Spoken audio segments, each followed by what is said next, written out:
Well, it's hard to keep track sometimes, but 80,000 more federal jobs are at stake right now inside of the Department of Veteran Affairs. Thanks for joining us. I'm Richard Ransom. And I'm Pepper Baker. About a quarter of the VA workforce are retired veterans, and you can imagine they are not happy with the Trump administration's decision. ABC 24's Alicia Renee is live in front of the Veterans Affairs building in the Medical District tonight.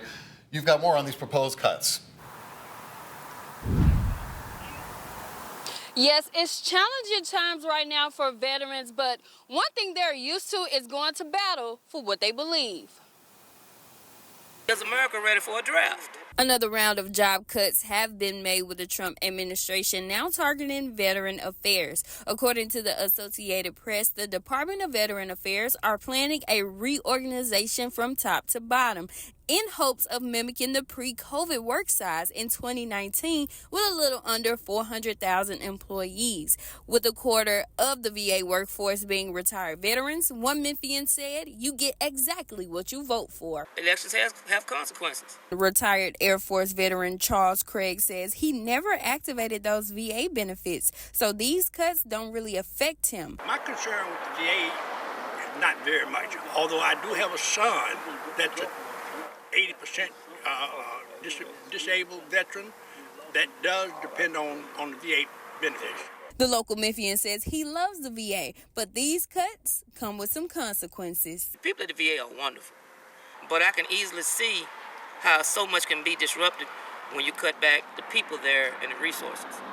VA Secretary Doug Collins says that they are doing a corporate-wide review on the VA, cutting jobs back 15%, but it won't affect veterans' health care.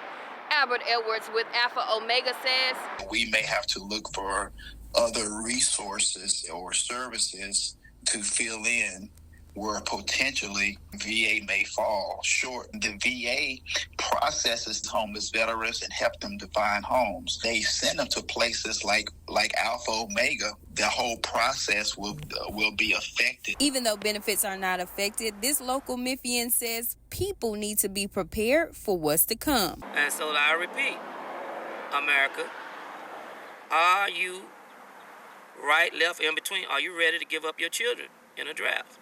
I would hate to see the draft come back as a mandatory.